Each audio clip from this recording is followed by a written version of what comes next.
और रही बात राजनीति में आने की, तो जो हम व्यवसाय के साथ साथ जो लोग पूर्णतया जो है सरकारी लाभ से, असली लाभ से, जो सरकार द्वारा प्रदान की गई धनराशि, सहायता राशि, सब्सिडी, जो भी किसी प्रकार की योजना आती है, वो लोग व्यक्ति विशेष की राजनीति का शिकार होते हुए जो वंचित रह जाते हैं, उनको पूर्ण रूपेण जिनको जिस चीज़ की आवश्यकता है गरीबों तक उनको समूल रूप से ईमानदारी से पारदर्शिता के साथ लोगों को उस लाभ का पूरी तरह से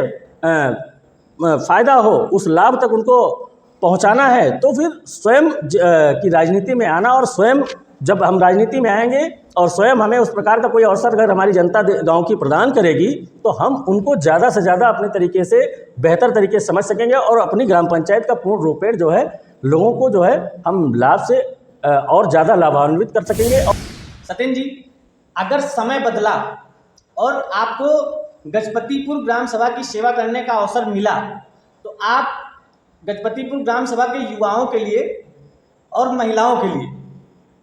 आपने कुछ क्या सोच कर रखा है? अगर हमको इस प्रकार का कभी जो है भगवान की कृपा से और लोगों के सहयोग से कभी कभी इस प्रकार का हमें अवसर मिलता है, तो सबसे पहले हमारे जो गांव के युवा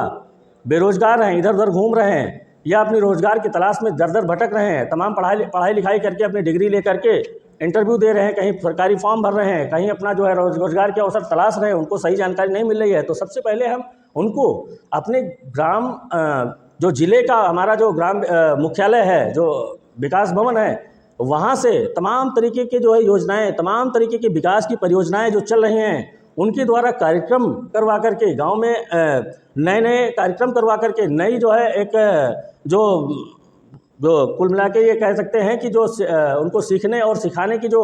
परंपरा है ब्लॉक स्तर से, उनको अपने गांव में ला करके उनको ट्रेनिंग दिलवा करके उनको रोजगार की तरफ मुहैया करवाना है। महिलाएं तमाम जो बेरोजगार बैठी हुई, उनको जो घर बैठे तमाम तरीके के रोजगार के अवसर प्रदान हो सकते हैं, उनको ला करके उनको घर में रोजगार दिलाना, युवाओं को रोजगार से जोड़ना, बुजुर्गों के लिए एक सम्मान पूर्ण तरीके से जो है हम कई तरह की योजनाओं से उनको लाभान्वित कर सकते हैं। और तमाम तरह की प्रतिभाएं जो हमारे गांव में, कभी देखिए खेल जो खेल जगत है, उससे हमारे गांव में एक जो है खेल का मैदान नहीं है, जो अच्छी अच्छी प्रतिभाएं हैं उनको कभी खेल कूद का अवसर नहीं प्रदान होता, वो अपनी प्रतिभा को उजागर नहीं कर सकते लोगों के सामने। कभी जिला स्तर ब्लॉक स्तर पे हमारे गांव में कभी दौड़ नहीं हुई, कभी कूद नहीं हुई, कोई सिंगिंग में जाना चाहता है, कोई गायकी में जाना चाहता है, कोई ऊँची कूद लंबी कूद पहलवानी में जाना चाहे, एथलीट में जाना चाहता है। इस प्रकार के कभी जो लोगों को कई प्रकार से जो है विकास के मुद्दे पे, विकास के रास्ते पे ले जा सकता है, उसके बारे में कभी हमारे ग्राम पंचायत स्तर पर किसी ने कभी आज तक सोचा ही नहीं। कैसे लोगों को रोजगार दे सकते, कैसे हम अपनी पंचायत का सम्मान बढ़ा सकते हैं और कैसे पंचायत के लोगों का सम्मान बढ़ा सकते, इसके बारे में कभी किसी ने सोचा ही नहीं है।